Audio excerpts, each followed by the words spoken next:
नमस्कार दोस्तों, ocean network में आपका स्वागत।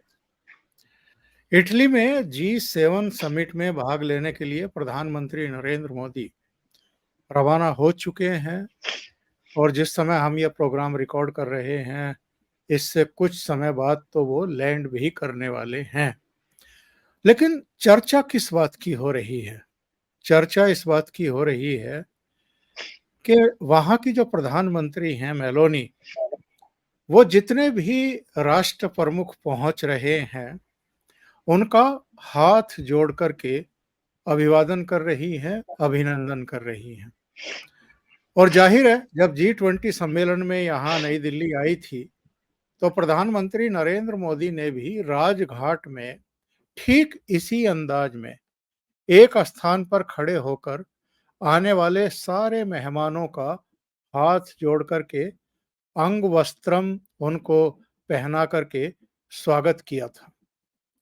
और जब G20 सम्मेलन में पहली बार सब लोगों की एंट्री हो रही थी, तब भी आपको याद होगा, नरेंद्र मोदी एक हमारी प्राचीन संस्कृति के प्रतीक के पास खड़े होकर के सबकी अगवानी भी कर रहे थे और सबको इंट्रोड्यूस भी करा रहे थे कि उनके बैकग्राउंड में क्या है। कोणार्क का वो प्रतीक चिन्ह था, अगर मैं गलत नहीं हूं तो मेलोनी जिस तरीके से हाथ जोड़ करके सबका अभिवादन कर रही हैं, वो बहुत फनी सा भी है और सबको चौंका भी रहा है, क्योंकि ये भारतीय संस्कृति में ही है कि हाथ जोड़ करके आप सबका अभिवादन करो। कुछ और देशों में भी हो सकता है, लेकिन इसको मूलतः भारतीय संस्कृति का ही प्रतीक माना जाता है। और कोविड काल में ये खूब चला था।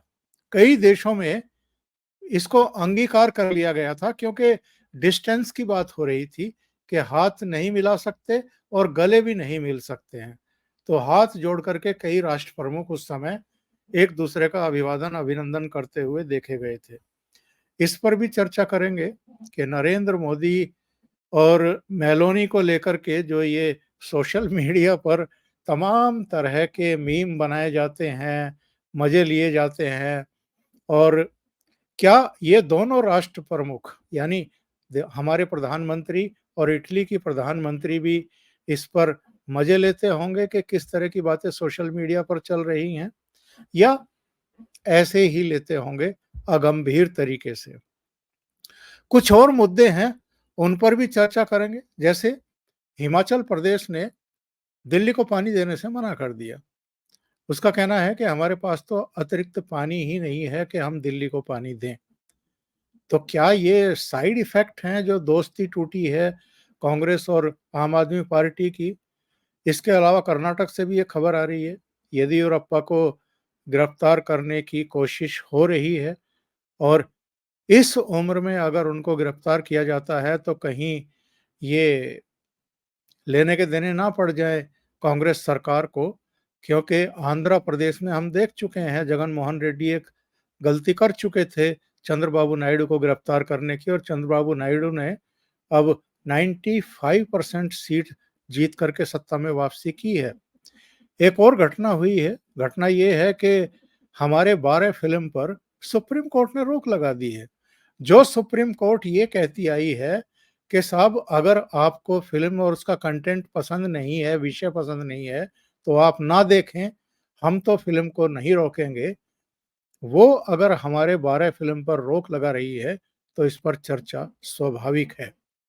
पश्चिम बंगाल में भारतीय जनता पार्टी के कार्यकर्ताओं पर जिस तरीके से लगातार अटैक हो रहे हैं, और जम्मू कश्मीर में भी जिस तरीके से एक के बाद एक, जिस दिन से प्रधानमंत्री नरेंद्र मोदी ने शपथ ली है उसी दिन से अटैक हो रहे हैं, इसको भी जानने की कोशिश करेंगे। मेरे साथ जुड़ रहे हैं प्रयागराज से अनुपम मिश्रा जी। तो अनुपम जी को जोड़ करके चर्चा को आगे बढ़ाते हैं। अनुपम जी, बहुत स्वागत है। नमस्कार।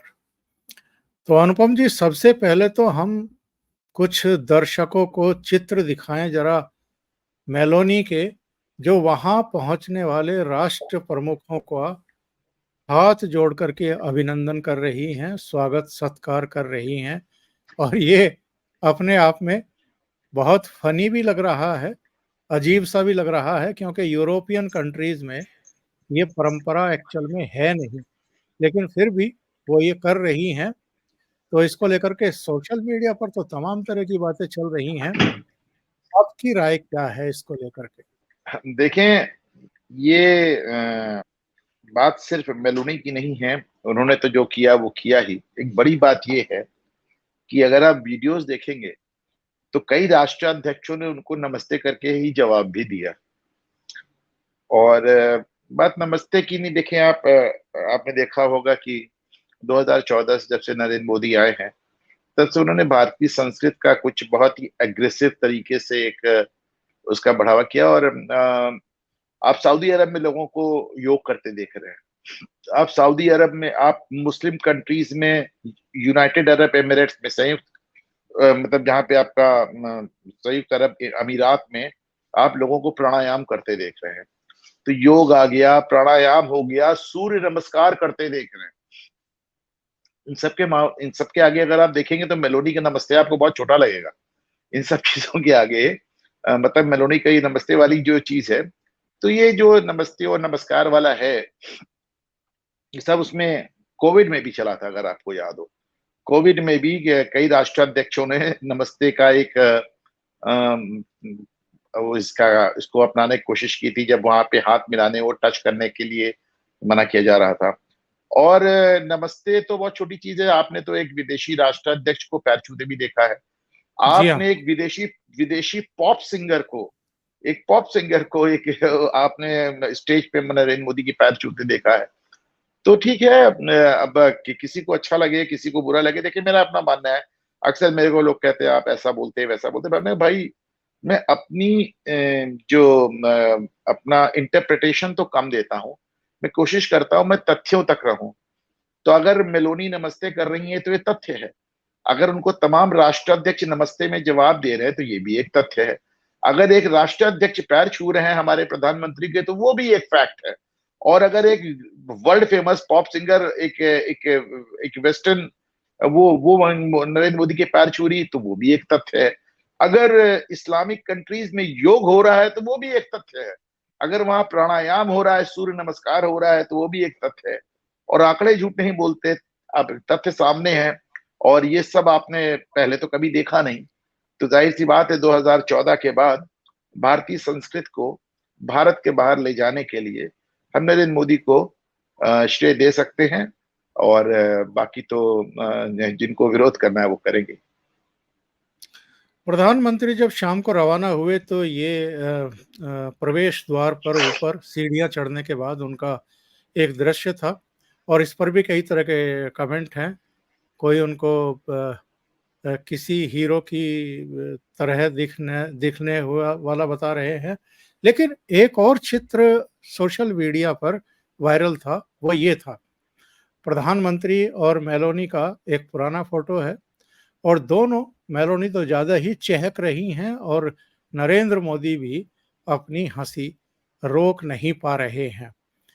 ये जो एक लगातार चर्चा चलती रहती है कि साहब नरेंद्र मोदी से बहुत इंस्पायर हैं मेलोनी, और जब G20 में आई थी उनकी बॉडी लैंग्वेज, उनके चेहरे की हंसी, एक जो उत्तेजना होती है किसी लीडर के प्रति, या तो सम्मान का भाव कह लीजिए, या वो उनकी बेहद इज्जत करती है और बहुत उसको लेकर के प्रदर्शन भी करती हैं, ऐसा नहीं है कि उसको छिपाती हैं।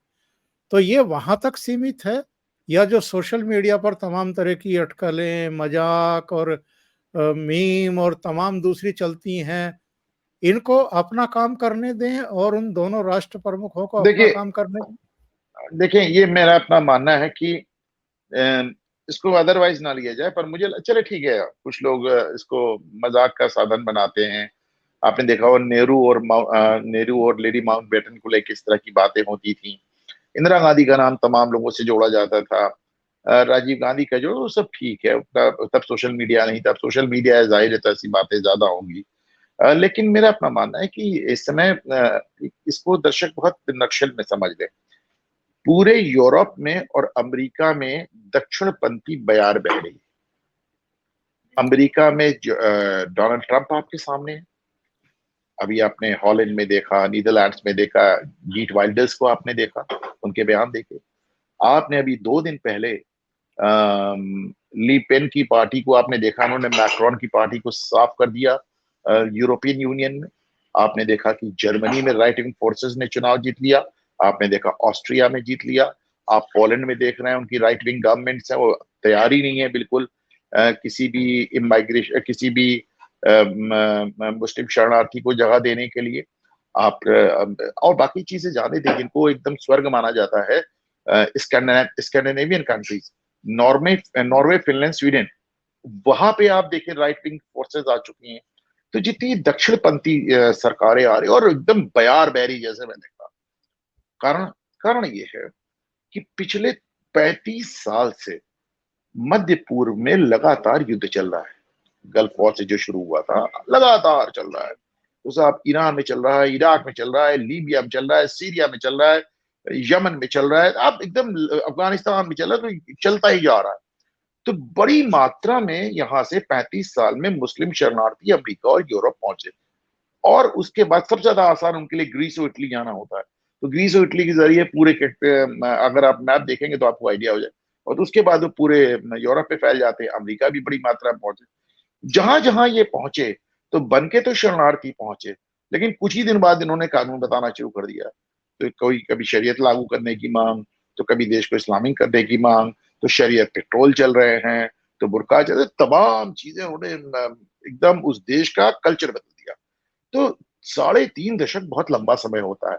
तो इस 3.5 दशक में वो धीरे धीरे वहां पे एक इतना ज्यादा एग्रेशन आ गया, इतना आप गीट वाइल्डर्स की बातें सुने आप, जब जैसे आपके यहाँ ये अटैक हुए हैं आतंकवादियों के, देखिए वो किस तरह की उन्होंने ट्वीट किया है। उन्होंने कहा भारत अपनी बात को, और तुम्हारे बर्मा के मॉन्क्स ट्वीट कर रहे हैं, नूपुर शर्मा को भाजपा ने सस्पेंड कर दिया, पर गीट वाइल्डर्स ने उनके फेवर में ट्वीट किया। मरीन ली पेन जो कि फ्रांस में, आप उनके देख लीजिए, उनके बयान देख लीजिए। आज मैंने अपने ट्विटर पे उनका एक वीडियो शेयर किया है जिसमें वो कह रही कि मैं अपने देशवासियों से पूछती हूँ, मुझे सिर्फ एक कारण बताया जाए कि हम दूसरी देश से आए हुए इन इस्लामिक शरणार्थियों को अपने देश में क्यों रहने दें। इन्होंने फ्रांस को तबाह करके रख दिया, और मैं सत्ता में आऊंगी सबको निकाल के बाहर फेंक दूंगी और तमाम मस्जिदें बंद करो, बहुत कुछ कहती वो भी। तो बात सिर्फ इतनी है कि दक्षिणपंथ, और दक्षिणपंथ है क्या आप समझे इसको। दक्षिणपंथ ये है कि साहब इतने जमाने से वामपंथियों ने दुनिया पर कब्जा कर रखा था, और वामपंथ की आड़ में इन्होंने खास तौर से इस्लामिक टेररिज्म को इस कदर बढ़ावा दिया, और मुस्लिम अपीजमेंट को, तुष्टीकरण को इस कदर बढ़ावा दिया कि धीरे धीरे, जैसा आप भारत में तमाम लोगों की फीलिंग्स देखते हैं जिसकी वजह से भाजपा सरकार आई, वो अलग बात है कि भाजपा सरकार आने के बाद भी तमाम लोगों को मानना है कि साहब जिस तरह का तुष्टीकरण के खिलाफ उनको अपेक्षा थी प्रधानमंत्री नरेंद्र मोदी से, वो उन्होंने नहीं किया। अब भाई नरेंद्र मोदी के सलाहकार बताते हैं, तमाम कारण बताते हैं कि साहब हमारे कई लाख, कई मिलियन लोग अरब कंट्रीज में काम करते हैं, उनसे इतनी विदेशी मुद्रा आती है, हम इतना ऐसा रुख नहीं ले सकते कि हमको सबको दिक्कत आ जाए। और हमें उनसे तेल भी लेना है, हमें उनसे गैस, आपको कतर से आपका 40% गैस आती है, आपको वहां से तेल भी आ रहा है, गैस भी आ रही है, आपके लोग भी वहां काम कर रहे हैं, विदेशी मुद्रा भी आ रही है। तो वो उन लोग की अपनी मजबूरियां हैं अंतर्राष्ट्रीय राजनीति की। मैं ना उनको जस्टिफाई कर रहा हूँ, ना डिफेंड कर रहा हूँ, ना मैं कह रहा हूँ वो सही है। तो मैं दोनों में से कोई बात नहीं कह रहा हूँ। जो आपने अपना सोचे, इस पे हम लोग एक अलग प्रोग्राम रख सकते हैं मोदी ने क्यों किया। पर ये दक्षिणपंथी नेता पूरी दुनिया में उभर कर आए हैं, जाहिर सी बात है इनका आपस में आपको एक जुड़ाव, एक लगाव नजर आता है। आप इनकी बात कर रहे हैं, मेलोनी की बात कर रहे हैं, आप भूल गए कि डोनाल्ड ट्रंप ने तो बाकायदा नरेंद्र मोदी को अपने चुनाव प्रचार के लिए बुलाया था, और उनके साथ एक पूरा ज्वाइंट अधिवेशन किया था। तो ये विश्व भर की दक्षिणपंथी ताकतें जो कि वामपंथ और मुस्लिम तुष्टीकरण और मुस्लिम इस्लामिक आतंकवाद से दुखी और परेशान हो चुकी हैं ओंकार जी, ये इन सब का आपस में आपको एक लूज सा गठबंधन नजर आ रहा है, जिसको आप कैसे भी देख सकते बिल्कुल सही आकलन है आपका अनुपम जी। हैं। आप ही का एक ट्वीट है, जरा उस पर भी थोड़ी चर्चा कर लें। आपने लिखा कि चुनाव में सोपड़ा साफ होने के बाद सरजी की जेल में शुगर और वजन सब टनाटन है। ना आतिशी इंजेक्शन लेकर के जा रही है, ना आप ये केजरीवाल की हत्या की साजिश बता रहे हैं। चौथे चरण में चल रही जिस गंभीर बीमारी की टेस्टिंग के लिए सुप्रीम कोर्ट से 7 दिन मांगे जा रहे थे। कोर्ट की इजाजत के बाद भी वे टेस्ट भी नहीं हो रहे हैं। सारा ड्रामा क्या सिर्फ चुनाव प्रचार के लिए था, चुनाव के लिए था? नहीं सर, मैं क्या नहीं लगाया मैंने बताया सारा ड्रामा चुनाव के लिए था। उसमें क्या जी हाँ, नहीं है, जी। मुझे क्वेश्चन नहीं किया है। जी, मैं बहुत जी। श्योर हूँ सारा ड्रामा चुनाव के लिए था। इसको इस तरह समझे, जरा केजरीवाल के बयान से एक गंभीर बीमारी मुझे हो सकती है जो कि शायद चौथे चरण में। और सोचिए साहब, बीमारी आपको पता नहीं है, आपने उसका चरण भी डिफाइन कर दिया। कहते ना वो चौथे चरण से वो इशारा कर रहे थे कैंसर की तरफ, कि जो फाइनल स्टेज में कैंसर पहुंच जाता है उसका कोई इलाज नहीं होता है। अरे कोर्ट ने कह दिया इनकी सारी टेस्टिंग कराई जाए। केजरीवाल ने टेस्टिंग करानी नहीं है, तो जिस टेस्टिंग के लिए 7 दिन मांग रहे थे भी कोर्ट ने इजाजत दे दी। तो केजरीवाल टेस्टिंग में इंटरेस्टेड नहीं है। कौन जाके वहां रेडियो एक्टिव मशीन के नीचे लेटना चाहता है? कौन अपना सीटी स्कैन कराना चाहता है? कौन अपनी इस तरह की स्कैनिंग कराना, कोई नहीं कराना चाहता जिसको कोई बीमार। अब आपकी मजबूरी है तो आप जरूर जाएंगे, वरना इस रेडियो एक्टिव मटीरियल को अपने शरीर में दाखिल कराना, आपको रेडियो एक्टिव मशीनों के नीचे लेटना किसी को नहीं पसंद है। केजरीवाल को भी नहीं पसंद है, ना वो जा रहे हैं। और वो जो आतिशी मार्लेना जो इंसुलिन के इंजेक्शन लेके भाग रही थी, अरे साहब इंजेक्शन नहीं पहुंचा तो मर जाएंगे, मोटा सा पेट फुला के बाहर निकलते हो, कहते हैं 7 किलो वजन कम हो गया। तो कुल मिलाकर आपको तिहाड़ वाले बता रहे हैं आपका वेट बढ़ गया है, आपकी शुगर बढ़ती एकदम टनाटन है। संजय सिंह तो वेट बढ़ा के आया, उनकी तो बीपी की प्रॉब्लम ही सॉल्व हो गई। तिहाड़ जेल में अय्याशी कर रहे हैं सबके सब। और उसके बाद आपका ये इतना बड़ा ड्रामा कि साहब मुझे 7 दिन दे दे वरना मैं मर जाऊंगा। अब तो कोर्ट ने कहा कि साहब इस टेस्टिंग के लिए आपको जमानत देने की जरूरत नहीं है। हम कह रहे हैं आपसे आपकी सारी टेस्टिंग होगी। केजरीवाल को कोई टेस्टिंग नहीं करानी, कोई ड्रामा नहीं। क्या चुनाव हार गए साहब, हार गए। आम आदमी पार्टी ने एक ट्वीट किया था साहब, उन्होंने लिखा किसी ने लिखा था कि साहब हमने दिल्ली की जनता को इतना कुछ मुफ्त दिया, उन्होंने वोट दे दिया भाजपा को। तो मैंने उसमें लिखा कि साहब भाजपा को वोट नहीं दिया उन्होंने, बिल्कुल नहीं दिया। वो तो केजरीवाल के बात पे वोट दिया। उन्होंने कहा था कि अगर आप मुझे जेल में रखना चाहते तो ही हमें वोट ना दीजिएगा। तो जनता ने अपना फैसला सुना दिया कि हम आपको जेल में रखना चाहते बिल्कुल सही बात है। आइए दूसरे विषय पे चलते हैं। ये कांग्रेस और आम आदमी पार्टी का गठबंधन क्या टूटा? हालांकि चुनाव के दौरान भी हमने देखा कि पंजाब में तो कोई हैं। गठबंधन था नहीं इनका। 13-13 सीटों पर दोनों लड़ रहे थे और यहाँ दिल्ली में 4 और 3 सीटों पर लड़े थे। लेकिन दिल्ली ने कहा सुप्रीम कोर्ट में कि साहब हमको पानी दीजिए।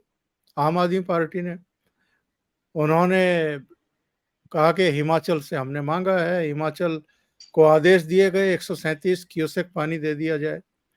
अभी हिमाचल ने कह दिया कि नहीं हमारे पास तो पानी नहीं है, अतिरिक्त पानी नहीं है कि हम हरी दिल्ली को दे दें।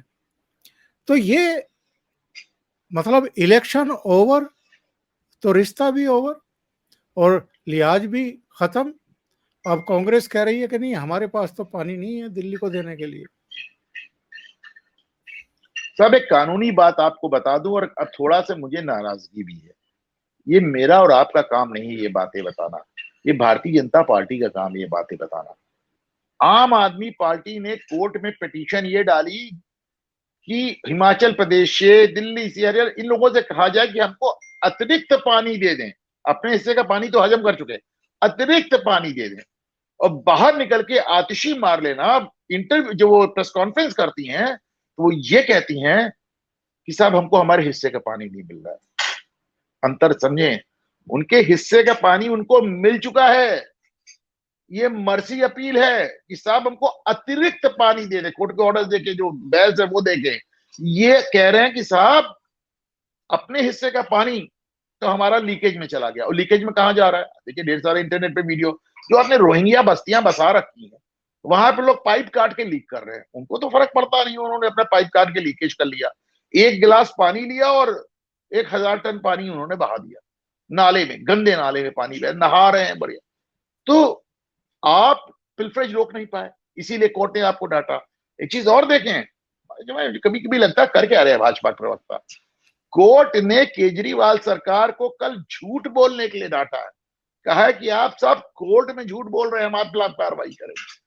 आप सोच के देखें, अगर सुप्रीम कोर्ट ने यह बात भाजपा सरकार के लिए कही होती तो अब तक न्यूयॉर्क टाइम्स की हेडिंग होती, the apex court finds BJP government lying in the court, इस तरह की कुछ हेडिंग होती। कोर्ट सीधे कह रही केजरीवाल सरकार झूठ बोल रही है, आप इसको इश्यू नहीं बना रहे, आतिशी मार लेना, बाहर आके झूठ, एकदम सरासर झूठ प्रेस कॉन्फ्रेंस कर रही है कि साहब हमको हमारे हिस्से का पानी नहीं मिला। आपको तो कोर्ट में भी ये बात उठानी चाहिए कि माय लॉर्ड, ये यहाँ पे कह रही है एक्स्ट्रा पानी और बाहर निकल के कह रही है हमको हमारे हिस्से का पानी मिला। दो तरफा ही एकदम झूठ बोल रही जाके, पब्लिक को भड़का रही। आप जब कहते हैं कि हिमाचल प्रदेश हमको हमारे हिस्से का पानी नहीं दे रहा है, तो आप दो प्रदेशों के बीच में वैमनस्य उत्पन्न कर रही हैं, आप झगड़े लड़ा रही हैं आप, तो ये बहुत आप घटिया बातें हैं, आप समझ लें। तो मुझे लगता है कि भारतीय जनता पार्टी को इन मुद्दों को और क्लियर करना चाहिए, पहली बात। दूसरी बात रही गठबंधन की, तो साहब गठबंधन का तो ये हाल है, उस गठबंधन के तो कोई मायने थे नहीं कि साहब दिल्ली के लिए था तो पंजाब के लिए नहीं था, तो हाँ, तो इसका कोई मतलब है नहीं। हाँ, बात सिर्फ इतनी थी कि राहुल गांधी अपनी जेल जाने को नेशनल हेराल्ड मामले में इतना सशंकित, और सशंकित क्यों है? मैं हमेशा कहता हूं, देखिए मैं दावा करता हूं तो उसके पीछे दलील देता हूं। नहीं, दलील क्या है? दलील ये कि आपके खिलाफ एक मुकदमा दर्ज कराया सुब्रमण्यम स्वामी ने, आप डिस्ट्रिक्ट कोर्ट गए, कहा साहब मुकदमा फर्जी है, डिस्ट्रिक्ट कोर्ट ने कहा नहीं नहीं मुकदमा फर्जी नहीं, मुकदमा एकदम सही है। आप हाईकोर्ट में अपील में गए, हाईकोर्ट का नहीं नहीं एकदम मुकदमा सही है, आपको कोई राहत नहीं दी जा सकती। आप सुप्रीम कोर्ट गए, और मैं अक्सर ये बात कहता हूं कि जिस सुप्रीम कोर्ट से अतीक अहमद और मुख्तार अंसारी को राहत मिल जाती है, उस सुप्रीम कोर्ट से सोनिया गांधी और राहुल गांधी को कोई राहत नहीं मिली, और आके आपको जिला कचहरी में अपनी गिरफ्तारी देनी पड़ी और जमानत लेनी पड़ी। आपको मालूम है कि ओपन निश्चित मुकदमा है वो, आपको मालूम है आप उसमें जेल जा सकते थे। तो इतने डेस्परेट, इतने परेशान हो चुके थे राहुल गांधी कि वो 15 दिन पहले वो अखिलेश यादव के प्रवक्ता आपको मंद बुद्धि मूड बालक कह रहे थे, आपने उनसे समझौता किया और आपके लिए काम भी हो गया। केजरीवाल आपकी माँ को घसीट के थाने में ले जाने की बात कर रहे थे, आपने उनसे समझौता कर लिया। केजरीवाल ने कहा यहां करेंगे वहां नहीं करेंगे, आपने वो भी मान लिया। आप इस देश की सबसे पुरानी पार्टी, केजरीवाल ने कहा हम 4 सीट लेंगे तुमको 3 सीट देंगे, आपने वो भी मान लिया। उसका 4 सीट और 3 सीट के बाद भी जब केजरीवाल हार गए तो उन्होंने कांग्रेस को लात मार दिया, तो आपने वो भी मान लिया। तो मतलब इतनी बेचारगी, इतनी बेबसी, क्यों साहब हम जेल ना चले जाए। ममता बनर्जी आपको गाली दे रही हैं, कह रही कि घमंड है तो 40 सीट नहीं जीत सकते, क्या क्या नहीं कहा ममता ने। आपने तो चुनाव के बाद एक बार ममता से ये तक नहीं कहा कि दीदी आप कह रही थी 40 सीट नहीं पाएंगे, हम तो 99 सीट ले आए। आपकी इतनी हिम्मत तक नहीं है, आपकी हिम्मत नहीं कि आप अपने आपको आप आपके भरोसे आपने पप्पू यादव को अपने कांग्रेस पार्टी में शामिल कराया, कहा हम तुमको टिकट देंगे, और फिर बाद में वही टिकट आपने, वही जगह आपने उठा के राष्ट्रीय जनता दल को दे दिया। समझौते में लालू यादव ले लिया क्योंकि उन्हें पप्पू यादव को विरोध करना था, आप उसका भी कुछ नहीं कर पाए। तो सबके सामने आप सरेंडर करके बैठे हैं सिर्फ इसलिए कि साहब हम जेल न जाए। और दुर्भाग्य ये है कि सारे सरेंडर के बाद भी आप नरेंद्र मोदी को तीसरी बार आने से रोके। मुझसे लिख के ले लो, नरेंद्र मोदी तीसरी बार नहीं आ रहा है, ये किसका बयान है? तो मेरा कहने का तात्पर्य सिर्फ इतना है कि साहब ये जो हिमाचल प्रदेश पानी नहीं दे रहा है, वो ऐसा नहीं है कि अपने इनके हिस्से का पानी नहीं दे रहा है, या हरियाणा नहीं दे रहा है, उत्तर प्रदेश नहीं दे रहा है। आप अपने हिस्से का पानी रोहिंग्या बस्तियों में बहा चुके हैं। आप चाहते हैं कि ये प्रदेश अपना पेट काट के आपको पानी दे, और उसके लिए हिमाचल प्रदेश ने आपको मना कर दिया। एक अगला मसला है कर्नाटक के पूर्व मुख्यमंत्री वीएस येदियुरप्पा का। पुलिस कोर्ट पहुंच रही है एक वारंट के लिए कि साहब गिरफ्तारी करनी है, और केस भी अजीबोगरीब है। केस भी ऐसा है, जो आरोप लगाया गया है उस तरह के आरोप और कम से कम 50 लोगों पर लगे हुए हैं। ऐसे आरोप लगा करके अगर आप येदियुरप्पा को गिरफ्तार कर भी लेते हैं, तो ये कांग्रेस सरकार के लिए क्या उसी तरीके से भारी नहीं पड़ जाएगा जैसे जगन मोहन रेड्डी पर पड़ा था जब उन्होंने चंद्रबाबू नायडू को गिरफ्तार किया था? देखिए, सारे मामले राहुल गांधी से जुड़े हुए। कांग्रेस भाजपा को बताना चाह रही है कि साहब आप हमारे नेता को अगर परेशान करेंगे तो हम आपके नेताओं को जेल भेज देंगे। ये बड़ा दिलचस्प केस है, जरा इसको जाने। इसको इसके बारे में मैंने कुछ महीने पहले भी ट्वीट किया था, आज फिर ट्वीट किया। एक महिला आती है और वो अपनी 17 महीने और 17 साल और 8-9 महीने की लड़की है, यानी अगर 2 महीने बाद की बात हो तो बालिग हो जाएगी। उसको कहती है कि साहब इन्होंने हैरेस किया था, चूंकि नाबालिग है, 18 से अगर आप एक दिन कम है तो आप नाबालिग, तो आप पे पॉक्सो लग जाता है। दुर्भाग्य की कांग्रेस फंसाने के लिए कोई कायदे का मामला नहीं तैयार कर पाई। जिस महिला को वो लेके आए, उस महिला ने अपनी उसी लड़की के माध्यम से 54 लोगों पे मुकदमा कर रखा है। मैंने ट्वीट किया आज इसे। 54 लोगों पे उसने यौन शोषण, यौन प्रताड़ना का मुकदमा लगा रखा है। येदियुरप्पा 55वें। अब आप सोच लें, अगर आपसे कहा जाए, मतलब मैं हंसना नहीं चाहता इस मामले पे, गंभीर मामला, लेकिन अगर आपसे कहा जाए कि जिस जिस जिस महिला ने आप, अच्छा उस महिला की भी लंग कैंसर से डेथ भी हो गई है। अब वो बच्ची बची है, बच्ची मान लें, जो भी एडल्ट मान ले, जो भी मान ले, शायद अब तक तो बालिग भी हो गई होगी, लेकिन अब वो एक 18 साल की लड़की बची, महिला की लंग कैंसर से डेथ हो गई। आज साहब उसका पूरा हिस्ट्री शीट निकला। आपको वो महिला मिली थी आरोप लगवाने के लिए जो ऑलरेडी 54 लोग को एक ही मामले में फंसा दी। 81 साल के हो गए येदियुरप्पा। मतलब बहुत मुझे लगता है कि ये दांव भारी पड़ेगा इनका। लेकिन ओंकार जी, फिर वही बात, क्या भाजपा के किसी प्रवक्ता के मुंह से आपने ये बात सुनी कि येदियुरप्पा पे मुकदमा चलाने वाली महिला 54 लोगों पे यही मुकदमा चला चुकी? बिल्कुल सही बात है।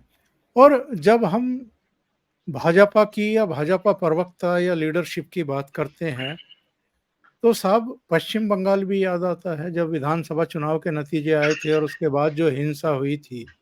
उस समय भी लोग अपनी जान बचाने के लिए पड़ोसी राज्यों में जाकर के शरण लिए हुए थे। और फिर लोकसभा चुनाव के बाद लगातार हिंसा चल रही है, लगातार वहाँ पर अटैक हो रहे हैं, घायल किया जा रहा है, लोगों को मारा जा रहा है। और क्या तृणमूल कांग्रेस का पूरा कैडर, पूरे जितने भी इनके समर्थक गुंडे हैं, वो इस तथ्य को समझ चुके हैं कि साहब कुछ भी कर लें हम यहाँ पर, कितने भी अत्याचार कर लें, जो सेंट्रल गवर्नमेंट है वो तो हमारे खिलाफ कोई कार्रवाई करने से रही। ममता बनर्जी है ना संरक्षण देने के लिए। तो ये जो स्थितियां, परिस्थितियां पश्चिम बंगाल में निर्मित हो रही हैं, पैदा हो चुकी हैं, ये आगे के लिए तो और भी घातक होंगी भारतीय जनता पार्टी के लिए और भारतीय जनता पार्टी की संभावनाओं के लिए भी। देखिए साहब, 1 दर्जन से ज्यादा हाईकोर्ट ऑर्डर्स हैं ममता बनर्जी के खिलाफ। कई बार हाईकोर्ट कह चुका है, आप गवर्नर की रिपोर्ट है, मीडिया की रिपोर्टिंग है। मैं सिर्फ एक बात कहूंगा, इस पे लंबी चौड़ी बात नहीं करूंगा। अगर अब भी नरेंद्र मोदी की सरकार ममता बनर्जी के खिलाफ कोई कार्रवाई नहीं करती, जबकि आपके वोटर, आपके कार्यकर्ता, आप सोचिए सोचिए, राहत शिविरों में रह रहे हैं, राहत शिविरों में रह रहे हैं। अब ऐसे, अच्छा कार्रवाई तो बहुत दूर की बात है। मैंने तो गृह मंत्री से कोई बयान भी नहीं सुना इस मामले में। मैंने तो गृह मंत्री को ये तक कहते नहीं सुना कि हमारी पश्चिम बंगाल पे बड़ी सख्त नजर है। इतना ही कह दिया होता सर। मैं सिर्फ ये कहूंगा कि अब भी अगर इन्होंने कोई कठोर कार्रवाई हाथ में नहीं ली, तो भारतीय जनता पार्टी को इसका खामियाजा सिर्फ पश्चिम बंगाल में नहीं, पूरे देश में चुकाना पड़ेगा। और एक चित्र मेरी नजरों के सामने पड़ा था, बल्कि वीडियो था। शपथ समारोह था आंध्र प्रदेश में, और तेलंगाना की पूर्व राज्यपाल और तमिलनाडु से संबंध रखने वाली ये लेडी जो हैं, गुजर रही थी स्टेज से अमित शाह के सामने से। और अमित शाह ने इनको टोका, वापस बुलाया और काफी नाराजगी भरे स्वर में उनसे बात करते हुए देखे गए। बताते हैं कि इन्होंने अन्ना मलाई के बारे में कुछ उल्टा सीधा कह दिया था। और ये जानकारी मिली है कि अमित शाह ने दो टूक इनको कह दिया है कि अन्ना मलाई ही तमिलनाडु में बॉस हैं, उनके बारे में कोई भी लूज टॉक जो है वो बर्दाश्त नहीं की जाएगी। बड़ी बात है, बड़ी बात है। मुझे इस घटना की जानकारी नहीं थी ओंकार जी, लेकिन अगर इतना पब्लिकली उन्होंने अपने एक कार्यकर्ता, और अन्ना मलाई को मैं कार्यकर्ता कहता हूँ, अगर कार्यकर्ता हो तो अन्ना मलाई जैसा हो, तो साहब वो, अगर आपने अन्ना मलाई आने वाले दिनों में देश में एक बड़ा मकाम हासिल करेंगे। ये कुछ कुछ मेरी भविष्यवाणी भी है, और सही पूछे तो कुछ कुछ मेरी इच्छा, शुभेच्छा भी है। बहुत कम ऐसे नेता मैंने देखी हैं। मैं बहुत प्रभावित हूँ, बहुत ज्यादा उनसे प्रभावित हूँ। और मैंने उनके इंटरव्यूज तो देखिए, बहुत लंबा समय हो गया मुझे भी पत्रकारिता में। मुझे मालूम है कि लोग टीवी पे क्या कहते हैं और असल जिंदगी में क्या होते हैं। लेकिन मैंने अन्नामलाई पे बहुत काम किया है और अच्छी तरह से देखा है। बात इस बात की नहीं कि उन्होंने कितने वोट दिला दिए या नहीं दिला दिए। अन्नामलाई के बारे में मैं एक छोटी-सी बात कहता हूँ। आईएएस, आईपीएस की नौकरी छोड़कर राजनीति में आने वाले बहुत लोग हुए हैं। आपकी दिल्ली में उदित राज जी देख लें आप। अन्नामलई ने जब नौकरी छोड़ी थी तो राजनीति में आने के लिए नहीं छोड़ी थी। एक छोटे से एनजीओ से जुड़ के अपने गांव में काम करने के लिए जोड़ी थी और राजनीति में उनको बाद में लाया गया। वो आए नहीं तो उनको राजनीति में पकड़ के लाया गया। मैंने जीवन में ऐसे एग्जाम्पल्स बहुत कम देखे हैं जहां देश का टॉप जॉब छोड़ के आदमी गांव में जाकर खेतों में किसानों के साथ किसी एनजीओ के माध्यम से काम करने लगे। हमें भूलना नहीं चाहिए कि अन्नामलई राजनीति के लिए आईपीएस छोड़ के नहीं आए थे। मतलब बहुत शानदार आदमी है और अगर उनके लिए किसी से अन्यथा बातें कही हैं तो मुझे ये जानकर बेहद खुशी है कि गृह मंत्री ने इसको बहुत सीरियसली लिया। जी, मैं अभी तलाश कर रहा था कि इन लेडी का नाम क्या है। ये सुंदर राजन है, जिनको तमिलनाडु में चुनाव लड़वाने के लिए गवर्नर पद से इस्तीफा देने को कहा गया था। और इसमें ये हेडलाइन भी है अमर उजाला की, भाजपा नेता सुंदर राजन को डांटते दिखे अमित शाह, डीएम के नेता ने साधा निशाना, बोले ये दुर्भाग्यपूर्ण। और वही मसला है, अन्नामलाई के बारे में इन्होंने कुछ गलत बयानी की थी और अमित शाह ने उनको बुला करके ठीक से समझा दिया कि तमिलनाडु में अन्नामलाई ही बॉस हैं, उनके बारे में कोई भी गलत बयानी स्वीकार नहीं है। बहुत बहुत धन्यवाद अनुपम जी जुड़ने के लिए, ओशियन नेटवर्क के लिए इतना समय निकालने के लिए और कई मुद्दों पर चर्चा करने के लिए। Thank you so much. नमस्कार।